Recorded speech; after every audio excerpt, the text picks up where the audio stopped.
ওয়ালাইকুম রহমতুল্লাহি ওয়া সম্মানিত প্রিয় মুসলিম ভাই ও বোনেরা, আর ইসলামিক টিভির পক্ষ থেকে সকলকে জানাই আন্তরিক মোবারকবাদ। আশা করি সকলে ভালো আছেন।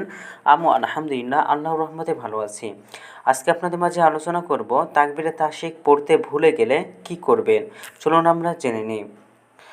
হিজরি ক্যালেন্ডারের শেষ মাস জিলহজের 9 থেকে 13 তারিখ পর্যন্ত 5 দিন মোট 25 ওয়াক্তের ফরজ নামাজের পর তাকবীরে তাশরিক পড়া হলো ওয়াজিব। এবছর বাংলাদেশে 1446 হিজরির 9 জিলহজ মোতাবেক 6 জুন 2025 শুক্রবার ফজরের নামাজ থেকে শুরু করে 13 জিলহজ মোতাবেক 10 জুন 2025 মঙ্গলবার আসরের নামাজ পর্যন্ত তাকবীরে তাশরিক পড়তে হবে। মুসলমান প্রাপ্তবয়স্ক নারী পুরুষ, নিজের বাড়িতে অবস্থানকারী এবং মুসাফির, একা এবং জামাতে নামাজ আদায়কারী সবার জন্য ফরজ নামাজের পর একবার তাকবীরে তাশরিক পড়া হলো ওয়াজিব।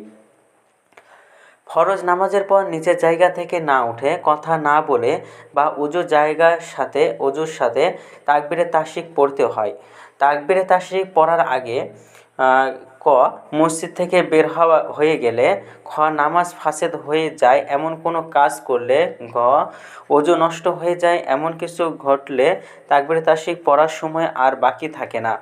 কেউ যদি নামাজের পরপর উপরে উল্লেখিত কিছু ঘটার আগে তাকবীরে তাশরিক পড়তে ভুলে যায়, তাহলে পরে আর তা কাজা করার উপায় থাকে না। এরকম ক্ষেত্রে ওয়াজিব ছেড়ে দেওয়ার জন্য তওবা ইস্তেগফার করতে হয়।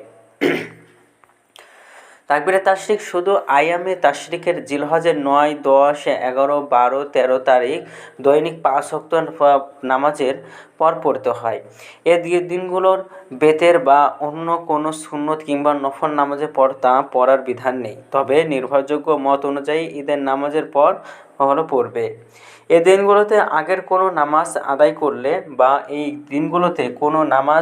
দিনগুলোতে অতিবাহিত হয়ে যাওয়ার পর কাজা করলে ওই নামাজের পর তাকবীরে তাশরিক পড়ার নিয়ম নেই। তবে এই দিনগুলোর কোনো ফরজ নামাজ যথাসময়ে পড়তে না পেরে ওই দিনগুলোর অন্য কোনো দিন কাজা পড়লে তখন তাকবীরে তাশরিক পড়তে হবে।